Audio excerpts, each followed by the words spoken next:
ભારતના ઝડપથી ઉભરતા ખાનગી અંતરિક્ષ ક્ષેત્રને લઈને પ્રધાનમંત્રી નરેન્દ્ર મોદીએ સ્કાય રૂટ એરોસ્પેસના સંસ્થાપક પવન ચંદ્રના અને નાગા ભરત ડાકા સાથે મુલાકાત કરી હતી. આ દરમિયાન તાજેતરમાં સફળ રહેલા વિક્રમ-1 મિશન, ખાનગી સ્પેસ સેક્ટરની પ્રગતિ અને ભવિષ્યની સંભાવનાઓ પર વિસ્તારથી ચર્ચા થઈ હતી. પ્રધાનમંત્રીએ કહ્યું કે વિક્રમ-1ની સફળતા અને સ્કાય રૂટની અત્યાર સુધીની યાત્રા ભારતના ખાનગી અંતરિક્ષ ઇકોસિસ્ટમની વધતી ક્ષમતાના પુરાવા છે.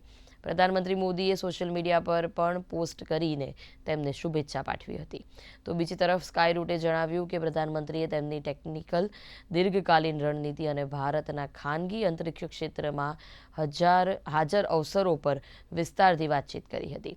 સ્કાય રૂટ એરોસ્પેસને ભારતના અંતરિક્ષ ક્ષેત્રમાં થયેલા સુધારાઓનો શ્રેય સરકારની નીતિઓ, એરોસ્પેસના સહયોગ અને ઇસરોના ટેકનિકલ સમર્થનને આપ્યું છે.